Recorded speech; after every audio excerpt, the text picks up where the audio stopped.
नमस्कार, आप सभी प्रशिक्षुओं का Sai college of teachers training ओनामा के इस ऑनलाइन क्लास में स्वागत है। आज के क्लास में हम बात करेंगे डीएलएड फर्स्ट ईयर के पेपर कोड F8 के यूनिट 1 से। जैसा कि आप सभी को ज्ञात होगा, आपके डीएलएड पेपर कोड F8 में आप सभी को पढ़ना है हिंदी का शिक्षण सहायक 1 यानी कि प्राथमिक स्तर। तो इसके अंतर्गत आपके यूनिट 1 में आप सभी को पढ़ना है प्राथमिक स्तर पर हिंदी। प्राथमिक स्तर पर हिंदी के अंतर्गत हमने पिछले वीडियो में बात किया था बच्चों की दुनिया में हिंदी के बारे में, और आज हम बात करने वाले हैं, आज का आपका टॉपिक है राष्ट्रीय पाठ्यचर्या 2005 और हिंदी भाषा शिक्षण। आज हम डिस्कस करेंगे कि आज का आपका टॉपिक है, आप नोट आउट कर लेंगे, राष्ट्रीय पाठ्यचर्या यानी कि नेशनल करिकुलम 2005 और हिंदी भाषा शिक्षण। इसके बारे में हम विशेष तौर पर आज की क्लास में बात करेंगे, चर्चा करेंगे। आपकी परीक्षा में जो है प्रश्न को जो है इस तरह से पूछा जाता है, चाहे तो आप प्रश्न को में नोट आउट कर सकते हैं। प्रश्न आप लिखेंगे राष्ट्रीय पाठ्यचर्या की रूपरेखा 2005 में हिंदी शिक्षा का क्या उद्देश्य है, या फिर हिंदी भाषा शिक्षण का क्या उद्देश्य है, स्पष्ट करें या चर्चा करें। तो इस तरह के यदि प्रश्न आते हैं तो आप बेहतर तरीके से उसका उत्तर लिख सकते हैं। इसलिए आप इस वीडियो के देखने के दरमियान साथ साथ आप इसका नोट्स भी बनाते चलेंगे, ताकि आपकी परीक्षा की तैयारी बेहतर तरीके से आप संपन्न कर सकें। तो चलिए हम क्लास को शुरू करते हैं। जैसे कि आप सभी ने टॉपिक लिख लिया होगा, उसके उपरांत आप लिखेंगे, जैसे हमने टॉपिक में आप सभी को लिखवाया था राष्ट्रीय पाठ्यचर्या 2005 और हिंदी भाषा शिक्षण। जैसे कि हमने जब बच्चों की दुनिया में हिंदी पढ़े तो हमने मातृभाषा के बारे में जाना था। मातृभाषा जो है, बच्चा जो है सबसे पहले वही सीखता है, यानी कि उसके माँ के जो भाषा होती है, उसे घर वाले जिस भाषा का प्रयोग करते हैं, भाषा भी बच्चे जो होते हैं उसी भाषा को सबसे पहले सीखते हैं। तो इसीलिए कहा गया है कि किसी बच्चे के व्यक्तित्व के निर्माण में उसकी मातृभाषा का जो है महत्वपूर्ण योगदान होता है। जो उसकी जो मातृ जो भाषा होती है वो क्या होता है, उसका बहुत ही ज़्यादा अहम योगदान होता है बच्चे के भविष्य के निर्माण में। यानी कह सकते हैं कि उसके व्यक्तित्व के निर्माण में मातृभाषा का जो है बहुत ही अहम योगदान होता है। भाषा के स्वरूप को जो है बच्चे अपने माता पिता परिजनों से सुनकर और उस माहौल में रहकर अनायास ही सीख जाते हैं। यानी कोई आपसे कहे कि बच्चे जो है मातृभाषा कैसे सीखते हैं, तो वो जिस परिवेश में रहते हैं अपने माता पिता या फिर जो उसके परिजन हैं, जो वहाँ के आसपास का माहौल है, उस माहौल में रह करके उस चीज़ों को समझ करके बच्चे क्या करते हैं, मातृभाषा को आसानी से सीख जाते हैं।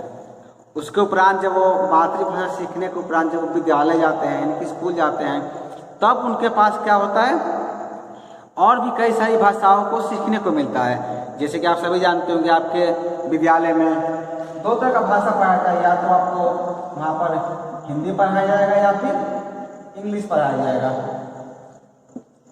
2 मीडियम हो सकता है, या तो हिंदी मीडियम या फिर इंग्लिश मीडियम। तो ये जो 2 भाषा है, इस दोनों भाषा को बच्चे कहाँ सीखते हैं, अपने विद्यालय में जाकर सीखते हैं। जब वो विद्यालय जाते हैं, जब स्कूल जाते हैं, तब उन्हें और भी कई तरह की भाषाओं का उन्हें ज्ञान होता है। ये 2 भाषा जो है बेसिक है, जो भारत के या फिर बिहार के लगभग प्रत्येक स्कूलों में इन 2 भाषा को सिखाया जाता है। लेकिन इसके अलावा और भी कई सारी भाषाएं हैं जिनको जो है विद्यालय में बच्चों को सिखाया जाता है, उसके बारे में उन्हें बताया जाता है। तो हम कुल मिलाकर यहाँ कह सकते हैं कि बच्चे के पास जो है अनेक भाषाओं का संसार होता है। यानी कि एक तो बच्चे की अपनी मातृभाषा होती है जो अपने घर में सीखा, उसके उपरांत जब बच्चा स्कूल जाता है तो उसके हमने यहाँ पर 2 भाषा उसे मिली, एक हिंदी और एक इंग्लिश। इसके अलावा भी जो है और भाषाएं भी जो है कई तरह की भाषा जो है बच्चा अपने विद्यालय में अपने स्कूल में सीखता है। तो हम यहाँ कह सकते हैं कि बच्चों के पास जो है अनेक भाषाओं का संसार होता है। इसे समाज की बहुभाषिक स्थिति भी हम कह सकते हैं। आप यहाँ लिखेंगे, इसे समाज की बहु बहुभाषिक स्थिति कहा जाता है। बहुभाषिक, जैसे आप सभी को पता होगा, जो बहुभाषिकता जो है भारतीय समाज के भाषा बोध की रचनात्मक सच्चाई है। हर किसी को पता है भारत में जो है, आपके बिहार में जो है, आप जिस क्षेत्र में चले जाए, जिस एरिया में चले जाए, सबकी अपनी एक अलग बोली है, अपनी भाषा है।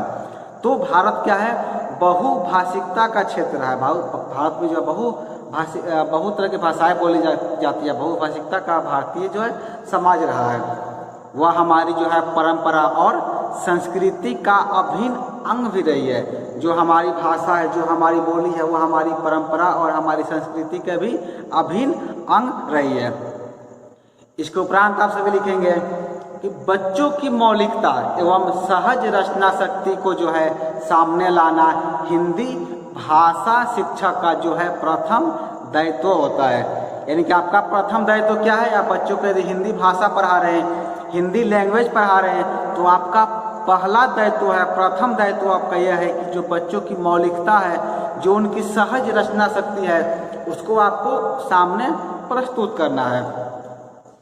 इसके उपरांत आप लिखेंगे कि उसके आपका प्रथम दायित्व क्या है, मौलिकता तथा उनकी रचना शक्ति को प्रस्तुत करना।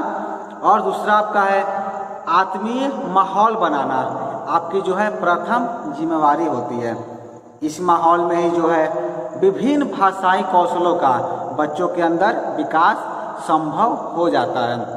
यानी कि जब तक आप जो है यदि हिंदी भाषा बच्चों को पढ़ा रहे हैं, तो जो हिंदी की अपनी जो व्याकरण रचना है, या फिर बच्चे की अपनी जो मातृभाषा है, यानी बच्चा जो है जिस भाषा को पहले से जानता है, आप उसका हिंदी सिखा रहे हैं, तो कहीं ना कहीं हिंदी सीखने के दरमियान जो उसकी अपनी जो मातृभाषा है, वो भी इस भाषा में टैली करने लगती है।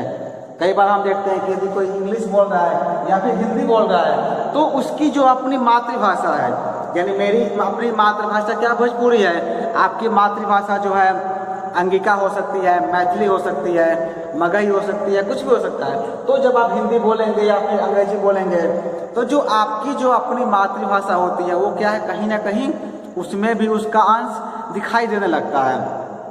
बशर्ते क्या होना चाहिए, ऐसा नहीं होना चाहिए। यानी कि आप हिंदी बोल रहे हैं तो केवल हिंदी बोले, यदि आप इंग्लिश बोल रहे हैं तो केवल इंग्लिश बोले, और अपनी यदि मातृभाषा बोल रहे हैं, या आप भोजपुरी बोल रहे हो, अंगिका बोल रहे हो, मैथिली बोल रहे हो, तो केवल वही भाषा बोले।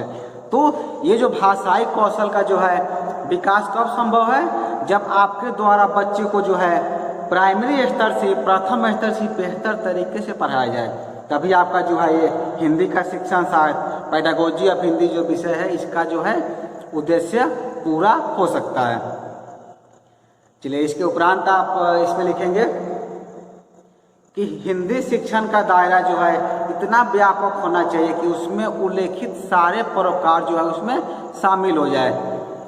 भाषा जो है बच्चे के रोजमर्रा के जीवन का हिस्सा होती है। यह समझे जो है बिना स्कूल में हम हिंदी शिक्षण की कोई अवधारणा नहीं बन सकती है।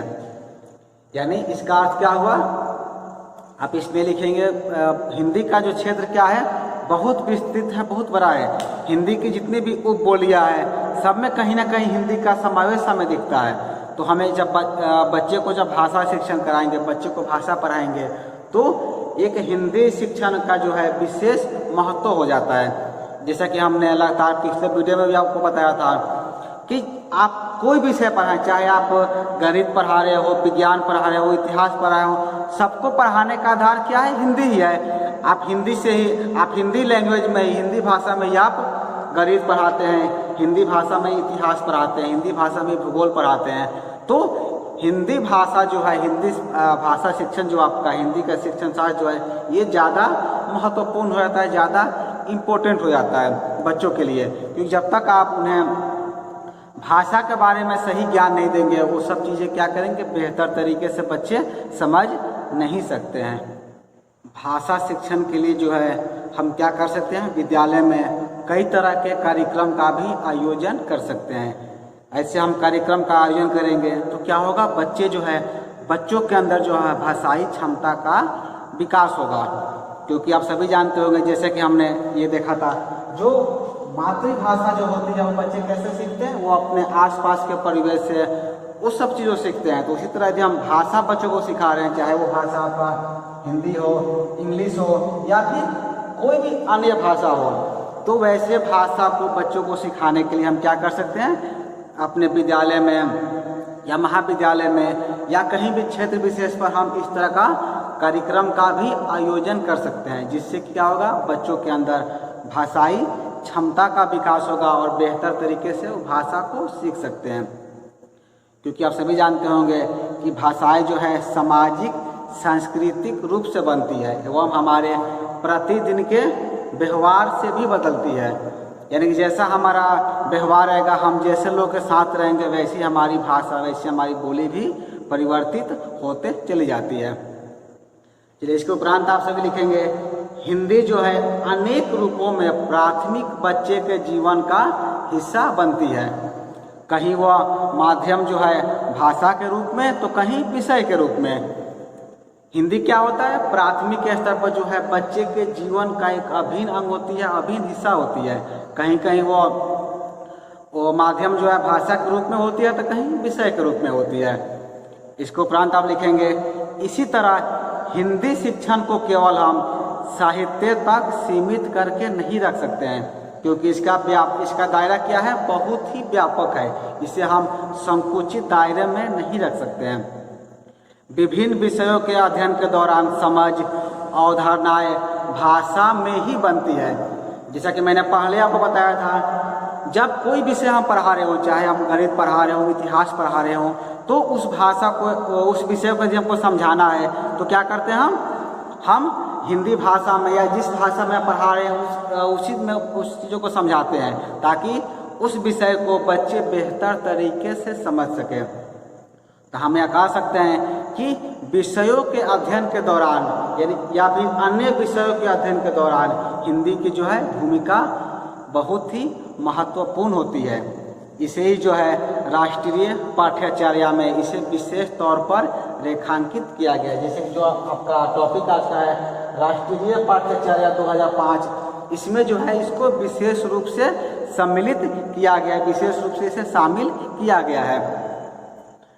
भाषा शिक्षण जो है केवल भाषा कक्षा तक ही सीमित नहीं होता है। इसके लिए आपको विज्ञान, सामाजिक विज्ञान, गणित की कक्षाएं भी एक तरह से भाषा सीखने के ही अवसर प्रदान करती है।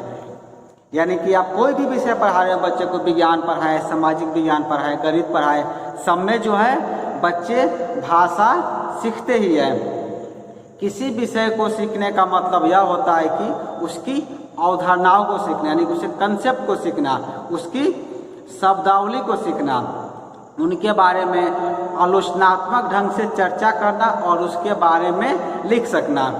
यानी कोई विषय बच्चे सीख रहे हैं, कोई भाषा सीख रहे हैं, तो मेन उसके हम की जो उस भाषा की या उस विषय की जो अवधारणा है उससे सीखना बहुत ही महत्वपूर्ण होता है। उसकी शब्दावली को सीखना होता है, उसके बारे में आप क्रिटिकल अंडरस्टैंडिंग विकसित कर सके, यानी कि आलोचनात्मक ढंग से उस पर आप चर्चा कर सके, उसके बारे में आप लिख सके, ये उसका अर्थ होता है। इसके उपरांत आप सभी लिखेंगे, हिंदी भाषा शिक्षण के संदर्भ में यह समझ लेना चाहिए कि पुरानी कक्षाएं जो है प्रायः पाठ आधारित अधिगम पर केंद्रित थी। यदि हम पुरानी कक्षाओं की बात करें, पहले की बात करें, तो पुरानी जितनी भी कक्षाएं थी वो क्या थी, आपके पाठ आधारित अधिगम पर केंद्रित रहती थी। लेकिन उसके उपरांत आपका क्या आता है, राष्ट्रीय पाठ्यचर्या 2005, यानी कि नेशनल करिकुलम 2005 जब से आया, और इसके साथ ही साथ एक और कंसेप्ट आया था, और वो था बिहार पाठ्यचर्या 2003, जो कि आपके सिलेबस में भी है, आपके पाठ्यक्रम में भी है। हम अगले वीडियो में इसी के ऊपर बात करेंगे, यानी कि बिहार पाठ्यचर्या 2003 के ऊपर भी हम एक वीडियो लेकर आप सभी के लिए लेकर आएंगे इस वीडियो के उपरांत। तो इन दोनों में भी जो है इस बात पर विशेष रूप से जोर दिया गया है कि भाषा शिक्षण की जो है पारंपरिक अवधारणा, यानी पाठ्य पुस्तक केंद्रित अधिगम से बाहर निकलकर भाषा शिक्षण के उस व्यापक लक्ष्य को हासिल किया जाए जिससे जीवन के बेहतर सरोकार जो है प्रकट किए जा सके। यानी कि आप कह सकते हैं जो आपका राष्ट्रीय पाठ्यचर्या 2005 है और इसके साथ ही साथ बिहार पाठ्यचर्या 2003 में, इन दोनों में भी इस बात पर विशेष रूप से जोर दिया गया है कि भाषा शिक्षण की जो पारंपरिक अवधारणा है, यानी आपकी पारंपरिक अवधारणा क्या थी, पुरानी अवधारणा क्या थी?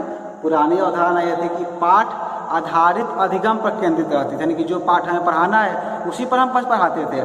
भाषा को जो है बहुत ज़्यादा विशेष रूप से महत्व नहीं दिया जाता था। तो इसके लिए आपको जो है राष्ट्रीय पाठ्यचर्या 2005 और बिहार पाठ्यचर्या 2003 के कंसेप्ट को लाया गया, कंसेप्ट को लॉन्च किया गया। तो आज के क्लास में हम बात कर रहे थे आपके राष्ट्रीय पाठ्यचर्या 2005 के बारे में और हिंदी भाषा शिक्षण का क्या उद्देश्य है, इसके बारे में हमने विशेष रूप से आज के क्लास में, आज के वीडियो में जाना। हम अगले वीडियो में आपके डीएलएड प्रथम वर्ष के पेपर कोड F8 हिंदी के शिक्षण शास्त्र प्राथमिक स्तर के बाकी यूनिट को लेकर आएंगे। इस वीडियो में इतना ही।